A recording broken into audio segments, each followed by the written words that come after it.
My in-laws showed up unannounced to live with us, so I listed their house on Airbnb, and the tenants that moved in?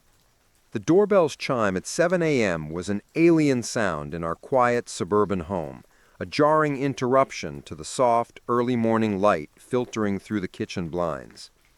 My husband, Mark, was already at work, and I was enjoying a rare moment of peace with my coffee before the day's chaos began. I opened the door, expecting a lost delivery driver, and instead found my in-laws standing on the welcome mat, their faces stretched into wide, triumphant smiles, but that didn't quite reach their eyes. They weren't carrying a weekend bag. They were flanked by 6 large suitcases, a set of golf clubs, and a cardboard box from which I could hear the faint, ominous clinking of her extensive porcelain figurine collection. "Surprise!" my mother-in-law Brenda trilled, not waiting for an invitation before she bustled past me, her perfume, a heavy floral scent that always gave me a headache, filling the entryway. "We've decided to retire. Isn't it wonderful? We're going to spend so much more time with family," she announced, as if bestowing a great gift upon me. My father-in-law, Frank, grunted as he dragged the suitcases over the threshold, already surveying our modest living room with a critical eye. "The drive was hell. I hope the guest room is made up, and that you have decent cable. My shows are on." The sheer, unadulterated audacity of it left me speechless. They had sold their car, put their belongings into storage, and simply arrived on our doorstep, their sense of entitlement acting as their only ticket. When Mark came home that evening, he didn't share my horror. He just shrugged, that infuriatingly helpless look on his face that appeared whenever his parents were involved.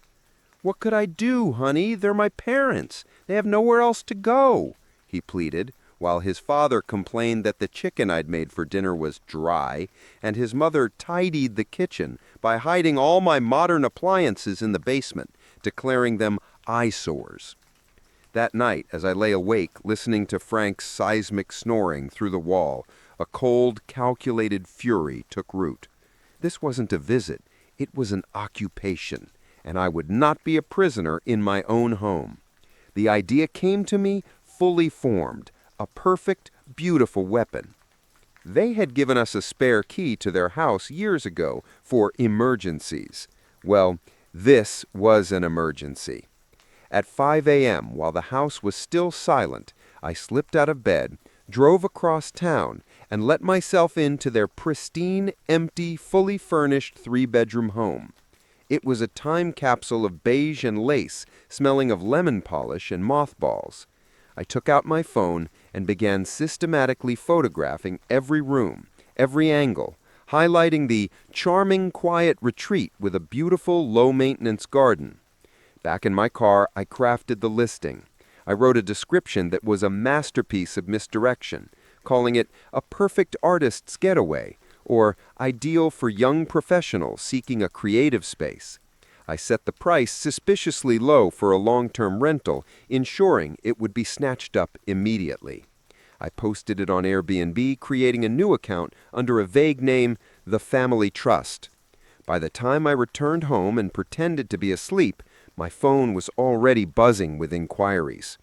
I sifted through the responses with a curator's eye. I needed the perfect tenants.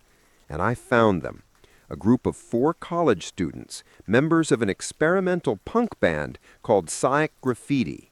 Their message was enthusiastic. They were looking for a 6-month lease to have a space to practice and work on their upcoming album. It was perfect. I approved them immediately, signed the digital agreement as the trustee, and messaged them the entry code for the keyless lock. The trap was set. For the next 2 days, I played the role of the dutiful, if slightly strained, daughter-in-law. I endured Brenda's lectures on my inferior laundry detergent and Frank's commentary on Mark's career choices. I bided my time. The first call came on the 3rd morning.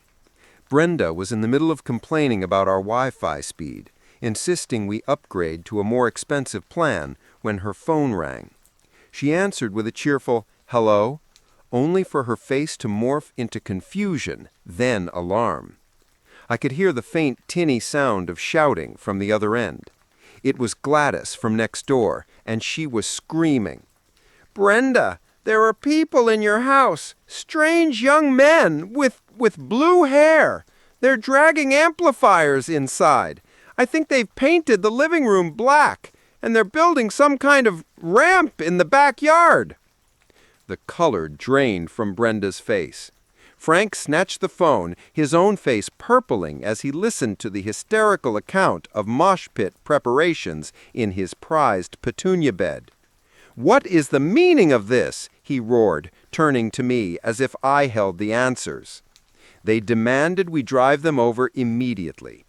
The scene we encountered was beyond their worst nightmare. The students, while perfectly polite, had indeed made themselves at home.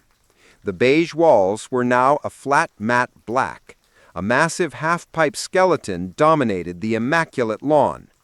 The incense and patchouli had replaced the lemon polish. The band's frontman, a guy named Dex, with a magnificent mohawk, greeted us at the door. "Hey, you must be the neighbors. Cool to meet you.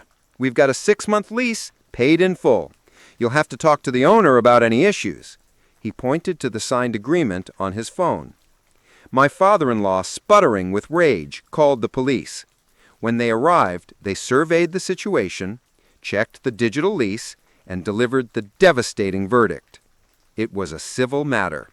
The tenants had a valid contract, paid for with a legitimate bank transfer. There were no grounds for eviction.